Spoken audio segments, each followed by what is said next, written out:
Sanction చేయటం, అందులో భాగంగా రాబోయే కూటమి ప్రభుత్వం బాపట్ల నియోజకవర్గంలో 14.75 కోట్ల వ్యయంతో రహదారులను నిర్మించనున్నదని బాపట్ల ఎమ్మెల్యే వేగేశన నరేంద్రవర్మ తెలిపారు. నందిరాజు తోటలో రోడ్డు పనులకు కూటమి నాయకులతో కలిసి శంకుస్థాపన చేశారు.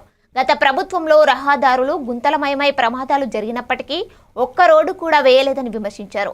ప్రస్తుతం కూటమి ప్రభుత్వం అభివృద్ధి కార్యక్రమాలను వేగంగా అమలు చేస్తుందని పేర్కొన్నారు.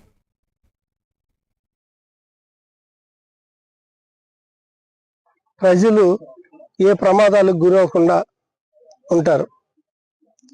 అందులో భాగంగా చాలా మంది ఇబ్బందులు పడే పరిస్థితి. చందోలు రోడ్డు కూడా ఇప్పుడు వర్షాలు అవటం, ఆ రోడ్డు కూడా చందోలు టు పొన్నూరు వేస్తా ఉన్నారు. ఇలా రోడ్లు వేయటమే కాకుండా ఈ ప్రజారంజకమైన పాలనలో ఒక్క ఓటుతోనే ఎంతో మార్పు తెచ్చారు. నిన్న చూశారు, ప్రైమ్ మినిస్టర్ ఆఫ్ ఇండియా సుమారుగా 13,075 కోట్లతో 13,075 లక్షల కోట్లతో, అంటే 13,075 కోట్లతో సుమారుగా రాష్ట్రంలో అనేక పెట్టుబడులు, నేను అనేక రకమైన శంకుస్థాపనలు పూర్తయిన జాతికి అంకితం చేయటం, ఒక మహాశక్తిగా ఆంధ్రప్రదేశ్ డెవలప్ చేయటం, అది తెలుగుదేశం పార్టీ, భారతీయ జనతా పార్టీ, జనసేన,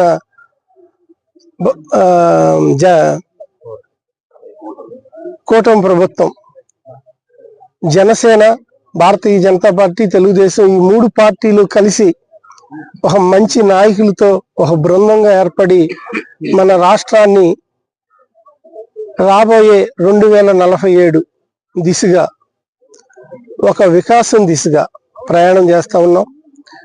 దేశంలోనే నెంబర్ 1 రాష్ట్రం చేయాలని, రాబోయే 15 సంవత్సరాలు ఈ ప్రభుత్వం ఉండాలని ఈ నాయకులందరూ ప్రజల మధ్యలోకి ఎప్పటి నుంచే నినాదం చేస్తా ఉన్నాం. ప్రజలు ఏ ప్రమాదాలకు గురవకుండా